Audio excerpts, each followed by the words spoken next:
Good morning! I'm doing this video interview with Isabel of the Book Academy. Let's get to the questions, shall we? What was the hardest part to tackle with book 2? That would definitely be just writing it. I kind of stopped writing for a while, and then I started again last September and wrote Kashmir pretty much in 3 weeks. Is there any advice you can give writers about writing or planning their first book from your perspective of having written a book and a sequel? Yes. You should write every day. That's how I wrote Kashmir in 3 weeks, is I wrote every day. And on the weekends. Kinda didn't have a life there for a while. But, you know, who needs a life when you've got books? Because books are life. You said in one of your vlogs at the time and while working on Kashmir that one of your biggest focuses was world building. Do you have any advice for writers on world building? And what was the process of having to develop this world like?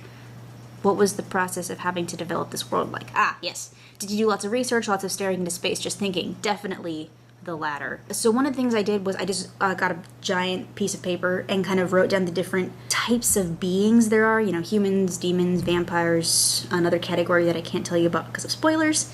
And kind of wrote down basic history, their abilities, their motivations, and characters who lived within those categories. So that helped. The rest of it was really mostly just talking with my friend Sam on Skype, like for hours, kind of just tossing ideas back and forth. That doesn't make sense. Yes, it does. Is there anything you learned about yourself or about writing that has been a major takeaway? Yeah, I have learned that I can get a lot done when I want to. That's good to know.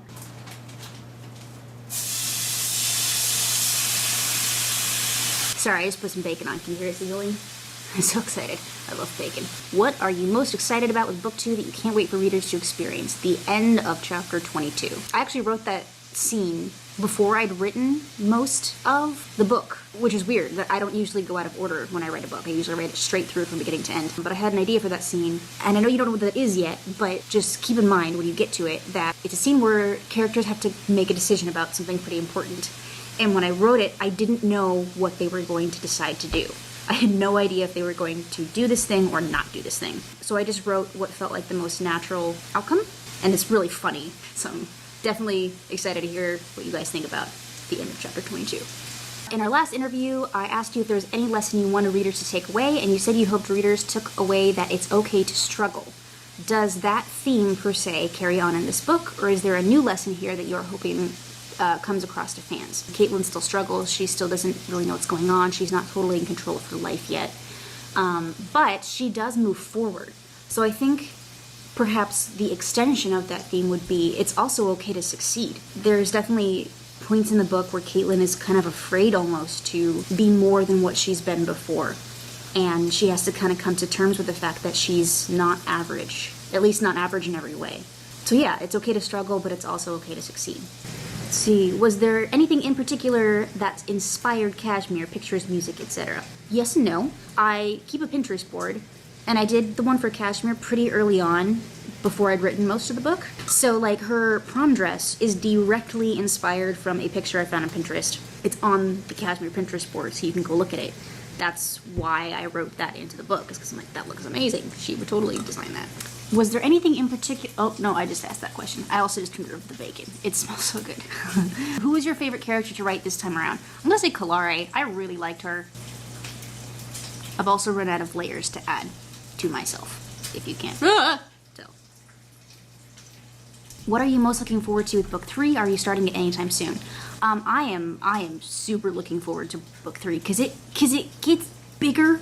Like, Velvet's really contained. It all happens in Stony Creek. Book 2 happens in Stony Creek and New York, so it kind of, the world gets bigger, there's more characters. Book 3, they're who knows where. I'm not even gonna tell you. It gets way bigger, the magic gets bigger, the cast of characters gets bigger, the stakes get bigger. So I'm very excited to kind of take this to the next level and really put Caitlin in these crazy situations where she has to make hard decisions and there's not really easy answers, which I think is a sign of growth in adulthood when there's not necessarily a clear moral sort of decision. It's all more complex than that.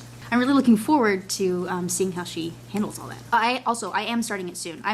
Velvet comes out, I'm recording this on the 7th, so Velvet comes out in a week. Kashmir comes out in a week. I have not had enough coffee. I'm sorry, guys. Kashmir comes out in a week. I'm gonna give myself a couple days off, and then I'm gonna start diving into book 3, which is not titled yet. I haven't come up with a title. There's a lot of fabrics that are like cool fabrics, but they have really unappealing sounding names, like burlap and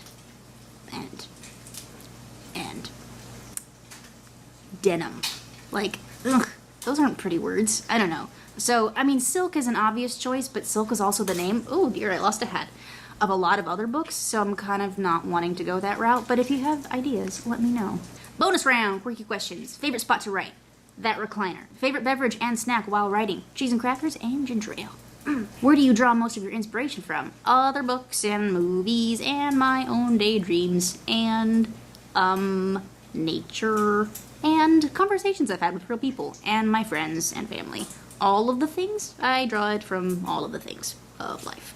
Writing or editing? I hate editing. I really hate it. And it's not because it's tedious. It's like it becomes work. Like writing the book is fun and loose and fun, and editing is like a job, and I don't like it. And the thing I really don't like about it is that you change something earlier in the story, and then you gotta make sure that it stays consistent the rest of the way through the book. And when your book is 460 pages long, it takes like a bajillion hours just to read through to check one thing to make sure that it hasn't gotten garbled somewhere and you've totally contradicted yourself. So if I have in the book, I'm so sorry. I started it so many times, I don't even know what it says anymore. So hopefully it makes sense. I don't know. Do you have any strange writing habits, like standing on your head or writing in the shower? I don't know how I could write in the shower, but I should find a way to do that. Just as your book inspires authors, what authors have inspired you to write? Tamora Pierce was a big author I read when I was younger. Tolkien, Lewis, Brandon Sanderson, Terry Goodkind. A lot of fantasy authors. Blue hair, Laini Taylor. Laini Taylor and her Daughter of Smoke and Bone series, and Scott Lynch. Many more. Many, many more. So many. I can't even name them all, but lots of books. Thank you so much for having me and my many layers. And have a wonderful week. And I'm gonna go eat some bacon and eggs and coffee. To the West out.